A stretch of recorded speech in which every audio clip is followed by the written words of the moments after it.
บายดีกำลังแปลงมองบ่เพิ่นกำลังแปลงมองทางนั้นทุกคนป้าวิถีชีวิตชาวบ้านทุกคนเลยนี่ตำข้าวว่ามื้อนี้ก็สิมีแดดแน่จักหน่อยแล้วชาวบ้านได้ตากข้าวเนาะพอดีสิเพราะบ้านเฮางัวนี่แนวใดทางบ้านเฮาตะเก้งโอ้อย่าคายคือภาษาบรูมังกองเนาะทักทายสบายดีทุกคนสบายดีเด้อตอนนี้เฮาอยู่ที่เมืองตะโอยนะแขวงสารวัตรเฮาเองทุกคนเอาในคลิปนี้เฮาจะมาตามติดวิถีชีวิตในหมู่บ้านแห่งนี้ทุกคนแต่ว่าเฮาปลูกบ้านแห่งเนาะตอนนี้ก็เจ้าคือสิบ่อยู่เฮือนหลายคนได้นะ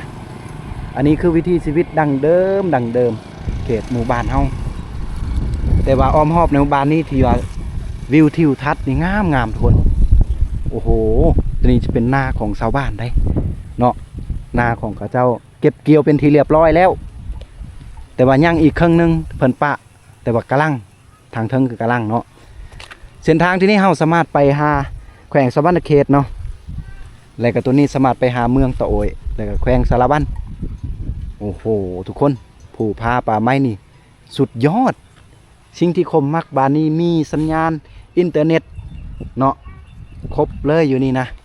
ถือว่าชาวบ้านก็บ่ฮู้ว่าเขาเจ้าใส่ชีวิตแบบใดนะ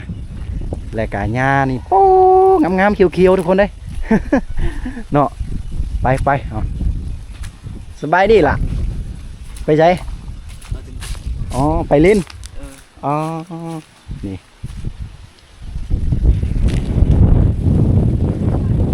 โอ้กับเจ้ามีโทรทัศน์มันยังเนาะโทรทัศน์ใส่เนาะเกี่ยวเขาเป็นที่เรียบร้อยแล้วบ่จ้ะอ๋อ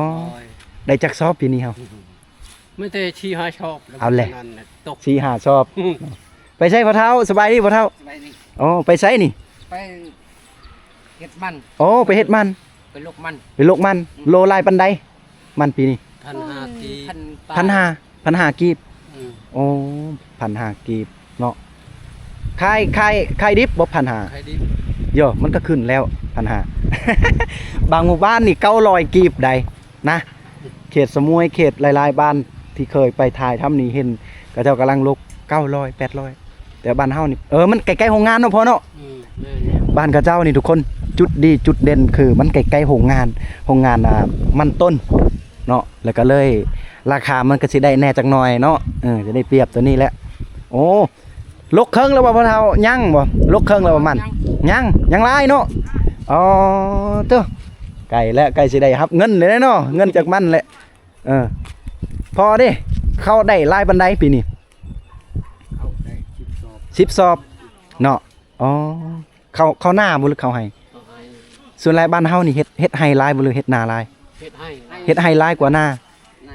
ห้องจักให้กับมันต้นเนาะหรือว่ามันต้นลายกว่าบ่มันต้นก็บ่ลอยนะเป็น2-3 เฮกตาร์โยบ่หลาย2-3 เฮกตาร์อ้าวโชคดีนี่ปอโททุกคนโอ้พ่อทำในบ้านนี่หยังเกาะโอ้ตุ้มลีไฮขึ้นกับเมืองโตไว้เนาะพี่น้องนี่คือบ้านตุ้มลีไฮเด้อจนทุกคนบอกว่าเวลาท้ายนี่บ่บอกชื่อบ้านเนาะอันนี้คือบ้านตุ้มลีไฮนะทุกคนเนาะปอโทกำลังฟัดเข้านี่ชาวบ้านเพิ่นกำลังฟัดเข้าทุกคนโอ้โหถ้าผู้ใดเข้ามาทักทายสบายดีเด้อทุกคนเด้อชะลอหน้าเข้าหน้าเนาะเข้าหน้าเพิ่นกำลังฟัดตากแห้งเนาะนี่อยู่นี่ซีเอาบ่หรือว่าไปแบบตำเอาหงซีเนาะโอ้พัฒนาแล้วเพิ่นใส่หงซีแล้วทุกคนเด้ยนี่ได้กินข้าวหอมๆเนาะวันนี้เนาะนี่จะเป็นข้าวจ้าบ่แม่หรือว่าข้าวเหนียวโอ้เม็ดมันอยากคล้ายคือข้าวจ้าเนาะเม็ดมันเนาะนี่เม็ดน้อยๆได้นี่ปอโตได้กินข้าวหอมๆแล้วทุกคนเพราะว่า2-3 มื้อที่ผ่านมาน่าจะแดดบ่แห้งปานใดเนาะฝนตกยานว่าเนาะแล้วก็เลยตากเพิ่นได้ตุ้นตากแบบลายๆเลยจังซี่นะทุกคนนี่อยู่ที่หมู่บ้านเฮานี่อันนี้คือเรือนศาลบ้านซองเขตชนบทเขตหมู่บ้านเฮาได้ทุกคนได้โอ้โหแต่ว่าบ้านเฮานี่มีไฟฟ้าแล้วเนาะบ้านเฮาเนาะนี่เป็นที่เรียบร้อยแล้วทุกคนเลย ถือว่ามีไฟฟอกไฟฟ้าใสเนาะแต่ว่าเฮือนนี่ยังแบบดังเดิมแบบเฮือนยะย่อพ่อแม่เฮาตะกี้นะเขาเอิ้นว่าเฮือนทรงโบราณนี่โอ้เป็ดเพิ่นทุกคนเนาะงามเนาะนี่อีหม้อไปใส่ยาดอกเป็ดเนาะเป็ดก็งานกูงาน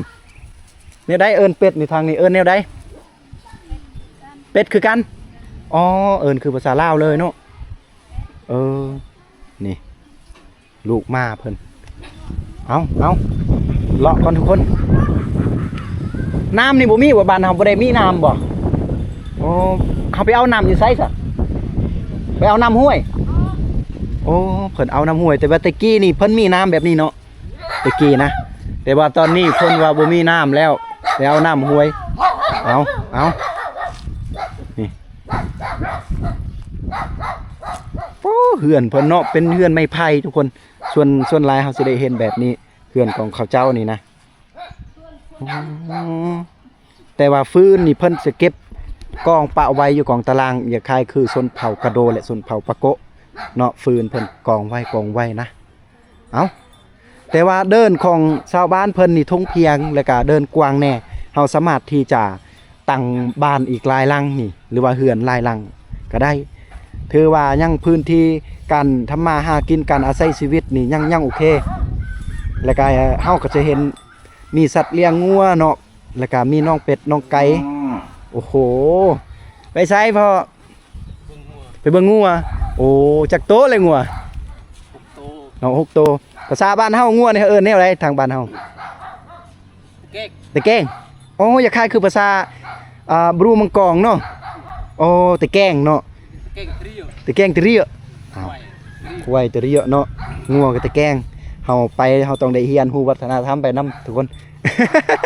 เอาสุกดีไปทุกคนเฮาสิย่างเลาะไปก่อนเบิ่งวิถีชีวิตชาวบ้านตอนนี้ตอนเที่ยงแน่จักหน่อยแล้วก็สิเห็นแดดออกมามื้อนี้ได้มื้อวานมื้อซื้อนี่ตกทางสมวยทางตะโอยตกตากแดดเนาะเพราะว่าเมื่อวานบ่ได้ตกบ่อย่างนี้แม่บ่ได้อ๋อคือว่าตกบ่ตกเนาะทางพุ่นแหละทางเขตไปสมวยนี่ตกเขตตะโอยบ้านอื่นนี่โอ้ไปตักน้ำไปเอาน้ำไม่ได้ใช่นี่เอาน้ำเซ่โอ้โน่พุ่นบ่มีน้ำโอ้บ้านเพิ่นบ่มีน้ำเนาะบ่มีน้ำไปตักน้ำเซ่เอาแนวนั้นเนาะนี่วิธีชีวิตชาวบ้านเฮานะผู้ใดที่อยู่หมู่บ้านนี้ถ้าเคยเบิ่งคลิปคมเผากระโดอย่าลืมทักทายสบายดีกันเด้อทุกคนเด้อทักทายกันได้หรือว่าผู้ใดที่ยังบ่ทันได้เคยเบิ่งเนาะก็ทักทายกันได้นะอย่าลืมกดไลค์กดแชร์กดติดตามซองคมหรือว่าเพจคมเผากระโดนะเพื่อเป็นกำลังใจในการถ่ายทอดวิถีชีวิตชาวบ้านโอ้นี่ตาแพงเด็กน้อยเนาะตะม้ออย่าโปะนั่งไปใส่อะจะอัดดึงแก่ผู้ต้องเวกไอ้บุญใหม่ เอาเด็กแม่เฒ่าเพิ่นว่าอีหยังเด็กน้อยคือว่าไล่เลยเนาะนำเพราะว่าเด็กน้อยเขาบ่เคยเห็นบ่เคยเห็นคนแปลกหน้ามาลินมาเที่ยวเอา มาสระแม่ยันเนาะแน่สระแม่อ๋อนี่คือข้าวของแม่เฒ่าเนาะนี่ค่อยแป้งอยู่สระแม่อยู่แป้งอยู่เพิ่นบ่เข้าใจภาษาเนาะเอาเพราะว่าชนเผ่าของคมชนเผ่ากระโดและก็ชนเผ่าเพิ่นนี่เป็นชนเผ่าตะโอยเนาะกับบางบ้านเวลาเว้ากันเนี่ยพอเข้าใจกันแต่ว่าบางบ้านบ่เข้าใจเลยเนาะคือบ้านนี้แหละแล้วโหนี่กำลังตากเข้าเนาะเพื่อนแบบดั้งเดิมคือว่าวแหละทุกคนเลยวิถีชีวิตของกระเจ้านี่โอ้โหนี่โอ้ในกระเจ้าสูบกอกนะเจ้าเนาะ นี่เพิ่นกำลังสูบกอกโอ้ชนหลายเฮาจะเห็นชนเผ่ากระตูกระเจ้าสูบกอกน้อยแบบนี้ได้แต่ว่าเขตชนบทเขตนี้ชนเผ่าตะโอยก็สูบคือกันบางบ้านแต่ว่าทางบ้านคมนี่ภาษาเฮาเอิ้นกระบอกน้อยโอ้ตากแดดแห้งปั้ว โอเคไอ้ปู ปูภาษาญาปูเนี่ยดอกไอ้ เล่ปูไอ้มา ภาษาแห่ปู ปู แตกต่างได้ทุกคนเลย คือใบปู ปูคือว่าแดดนะผิงแดดนะตากแดดให้เพราะว่ามันหนาว และ มื้อวานมื้อซื่นนี่อยู่นี่แล้วก็อยู่ที่บ้านเฮาทางพุ่นนะทุกคนก็คือฝนตกแล้วก็ลมแห้งแต่ว่ามื้อนี้ก็สิมีแดดแหน่จักหน่อยแล้วชาวบ้านได้ตากข้าวเนาะพอได้ซีพอได้ตำเนาะเอ้าทางนี้คือเห็นตำกลอภาษาหยังดอกกลอ กลอ โอ้คือว่าตำข้าวหรือกลอกข้าวกลอกชะรอก ลอชโร กลอกชะรอตำข้าวยังเห็นกับเจ้าตำข้าวอยู่บางครอบครัวคือว่าแหละก็อยู่ดีมีกินบางครอบครัวก็จำเป็นต้องได้ตำข้าวเนาะเอาได้จักชอบเลยปีนี้ข้าว มาไอ้จักมาไอ้ว่ามาก็ อะไรสันว่าในใดวะ บางคำก็คมเข้าใจแน่บางคำก็บอกเข้าใจเนาะ นังจะหลักบาดแต่ครบมาตำอามุตงานปังกัน เน่าทรโมดไหม ฮะไอ้คือ ไก่กั้น อ๋อลูกสาวตำละตำไอ้จิเบิ้งเจ้าตำวิถีชีวิตโอ้อันนี้เหือนเนาะ ไอ้กลอชโรไอ้กี่ตำเชาะ ตำเชาะยังเก อันตำเชาะไอ้กลอชโร ลูกสาวเพิ่นตำข้าวเป็นที่เรียบร้อยละเอาข้าวไปมาอยู่ถึงนะกำลังมาเข้า อาทิตย์ไอ้เวลมา เกยเป็นสมุย มันสมุย เพิ่นทำเฮาอยู่บ้านใดเฮาว่าอยู่สมุยเนาะ กินมันในเวลฮีนะยายหยาไปชุบปัญญาเนี่ยในเวลฮีนะก็หนัก คือกันเพิ่นว่าทางเฮาคืออยู่ดีมีกินเฮาว่าคือกันนะทุกคน เอาตัวอุ้มมาอุ้ม โอ้อันนี้คือส่วนผักส่วนหญ้าของเพิ่นกำลังปลูก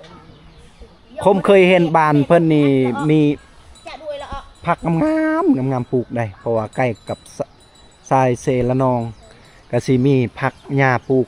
ก็ซุ่มเย็นคักงามงามนี่เพื่อนของชาวบ้านเพิ่นโอ้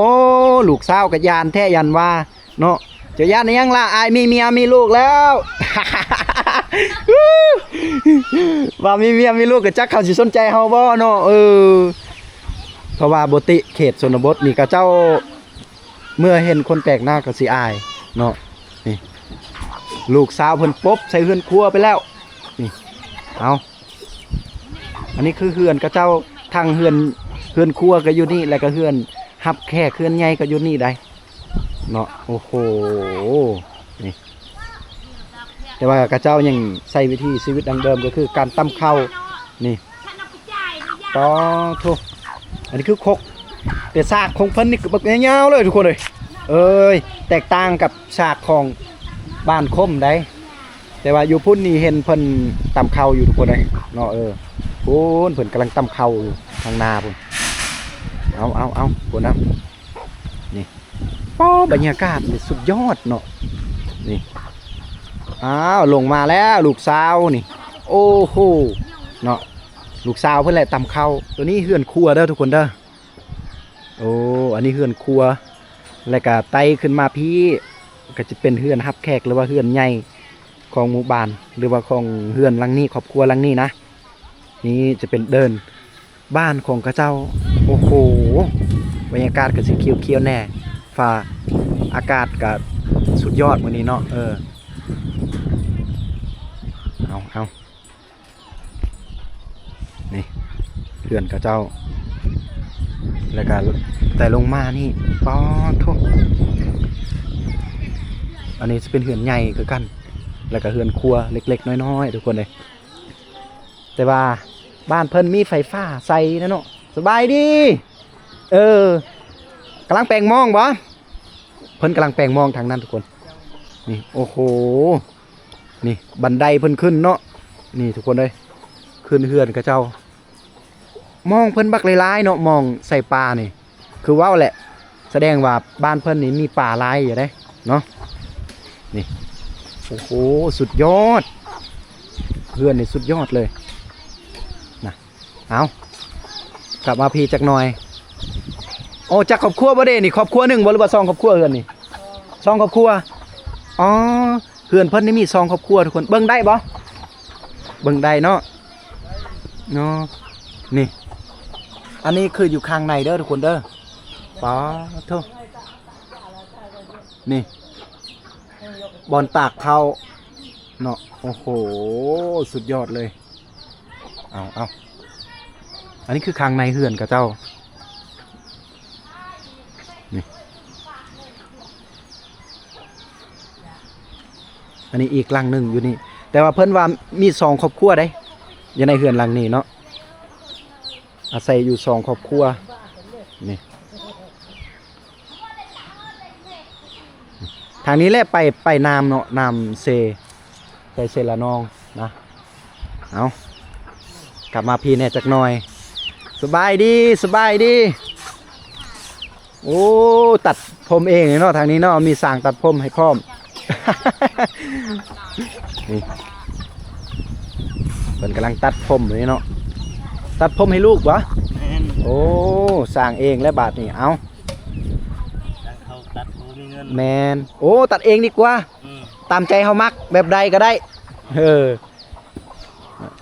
ยังเข้าโรงเรียนบ่เด็กหน่อยเนาะเข้าโรงเรียนโอ้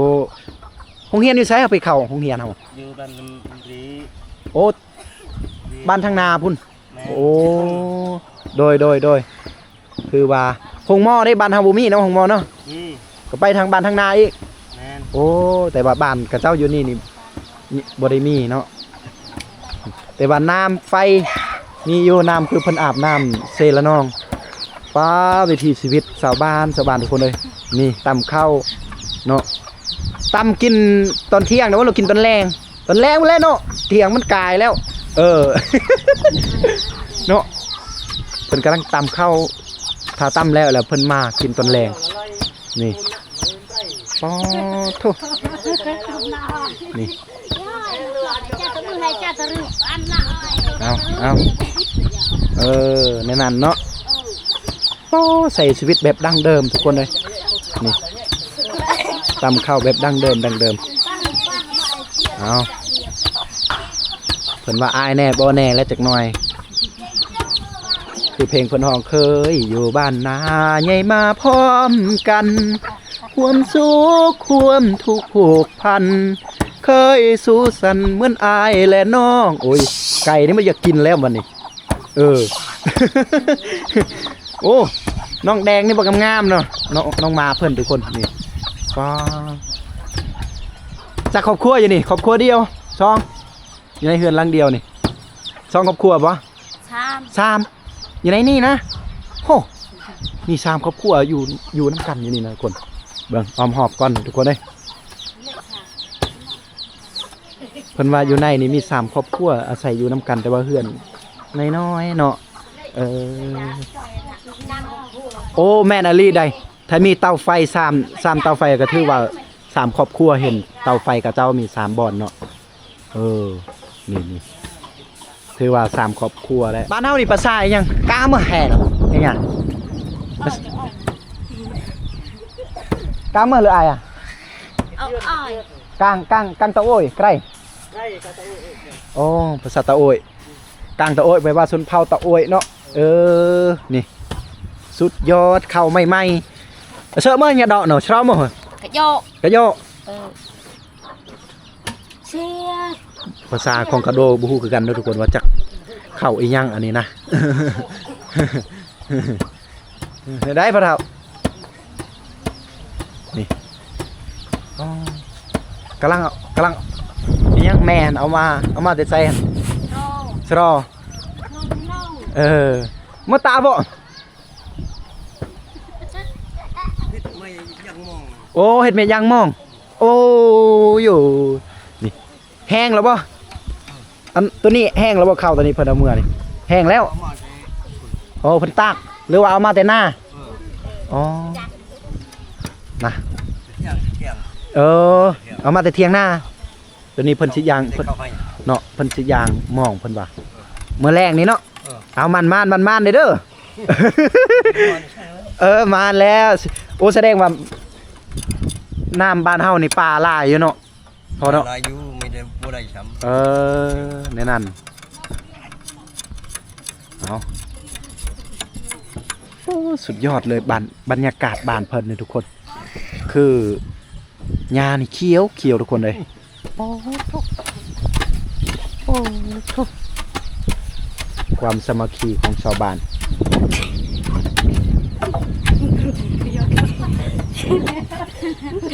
สุดยอดคือวิธีชีวิตชาวบ้านเลยเนาะสุดยอดโอ้โหกำลังฟัดเข้าทางพุนนะเพื่อนสารบานซองก็เจ้าก็ประมาณนี้เลยทุกคนแบบวิธีเดิมเลย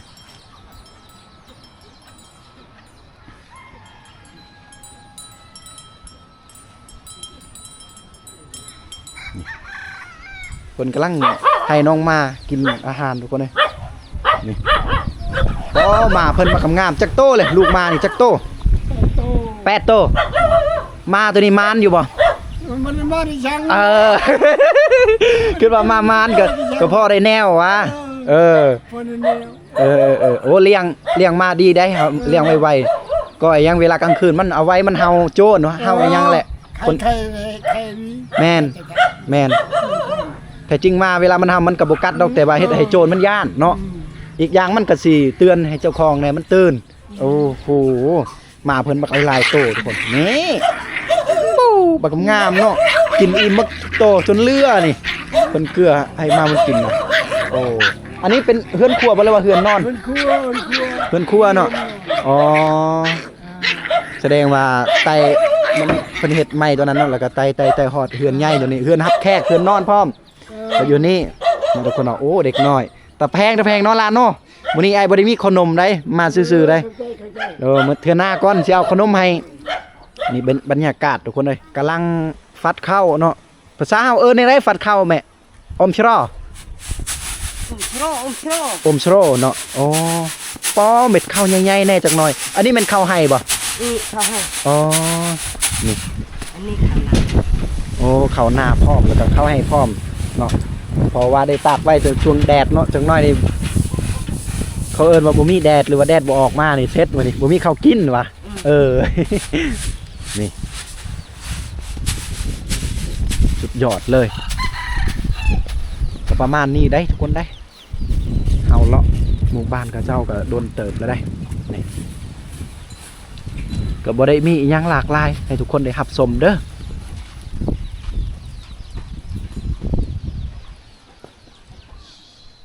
นี่คือเหล้าข้าวของหมู่บ้านแห่งนี้ทุกคนเลยเพิ่นสิเก็บไว้อยู่นอกเขื่อนอยู่นอกบ้านเหล่าเข้าเพิ่นนี่ติดกันเลยเพิ่นเฮ็ดนี่บักงามเลยเนาะเพราะว่าเป็นยังเพิ่นจึงเก็บเหล่าเข้ามานอกบ้านเพราะว่าเพิ่นมีหีบมีคลองหลายแล้วก็เก็บนอกบ้านเนี่ยจักหน่อยเนาะแต่ว่าปอดไผ่คนขี้รักอยู่ดอกเข็ดนี่เนาะนี่เด็กน้อยกำลังมาแต่ใส่พวกเดนี่ปอโทก็จะมีทางเข้าไปทางนี้อยู่นี่จะเป็นเหล่าเข้าหมดได้บ่แม่นอันเหือนได้เนาะหรือบ่แม่นเถียงเป็นเหล้าเข้าของกระเจ้าเก็บไว้อยู่นี่เนาะโอ้โหแต่บูหูลายซ้ำใดทำไมจะโปะหนังโจดซูนี่เขาถามเด็กหน่อยว่าไปไซเพิ่นว่าเมื่อเฮือนเพิ่นเอาทุกคนเอาสำหรับคลิปนี้กับบ่มีอย่างหลากหลายที่เฮาได้รับชมได้เห็นวิถีชีวิตชาวบ้านชนเผ่าตะโอยในเมืองตะโอยได้แขวงสารวัตรเราก็จะได้เห็นวิถีชีวิตของกระเจ้าเฮ็ดเราเข้ากับอยู่นอกบ้านแน่จักหน่อยบางครอบครัวก็ตำเข้าบางครอบครัวก็มีเข้าก็เอาไปซีเพราะว่าบางครอบครัวทุกข์ยากก็จำเป็นต้องได้ตำนะรายการบ้านเพิ่นนี่มีน้ำเซละนองชาวบ้านพากันไปเอาน้ำเซละนองตักมากินชาวบ้านเพิ่นยังบ่ทันได้มีน้ำแต่ว่ามีไฟฟ้ามีสัญญาณอินเทอร์เน็ตเลี้ยงสัตว์ปลูกฝังเลี้ยงสัตว์อย่างแหละทุกคนเลยวิถีชีวิตชาวบ้านของเพิ่นประมาณนี้เป็นชนเผ่าตะโอยเป็นหมู่บ้านตุมลีไหนะเมืองตะโอยแขวงสารวันกะมีทั้งหมดหมู่บ้านแห่งนี้กะบ่ต่ำกว่า30กว่าครอบครัวหรือ40ครอบครัวถึงอยู่ได้ปากเว้าเข้าใจกันหมดของชาวบ้านแห่งนี้มีชนเผ่าเดียวคือชนเผ่าตะโอยเขาเจ้าเข้าใจกันนะเอาขอขอบอกขอบใจทุกคนขอให้ทุกคนนั้นอยู่ดีมีแรงให้ทุกคนร่ำรวย นะครับชมคลิปนี้หากคลิปนี้มีประโยชน์อย่าลืมกดติดตามสองคมพากระโดดและกดไลค์กดแชร์คอมเมนต์กันได้เด้อทุกคนเด้อบายบายทุกคนพบ EP ต่อไปเลยทุกคน